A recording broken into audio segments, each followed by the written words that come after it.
Salam. Yurt içindekiler yurt basındakiler. Muhammed ümmetinin himmetine salam. Aleykümselam. Görüştürağımcan arkayın. Gör ya. Bakalar atı çıradık ama o kartasın. Arkayın mı? Baka meselesinde o bu sort mesele yoktur. Bana doğru değilsen bol ya. Sen zatla alasın gel ya.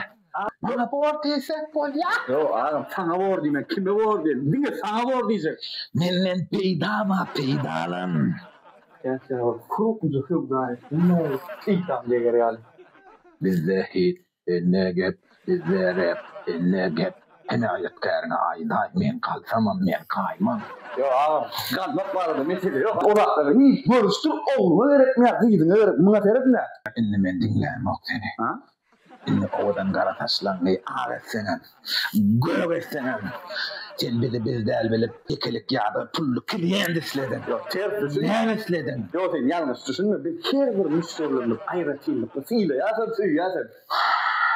Bana yamak sayılı be. Ha? Edemlik be başka. Ağam öyküledin mi? Yok öyküleme var. Bizim aydan sözümüz var. Sözüm. Kakatın sözünden çıkan okuyan gıylar. 8 Mart'ta aynadan Sübdaniye çıkıp yatıyor diyen mi? Niye? Yine sen almasan gelecek sene. Oradan bir dükkanın durumu çok iyi olacak. Çok iyi olacak ki. Bana da kesinlikle var yani.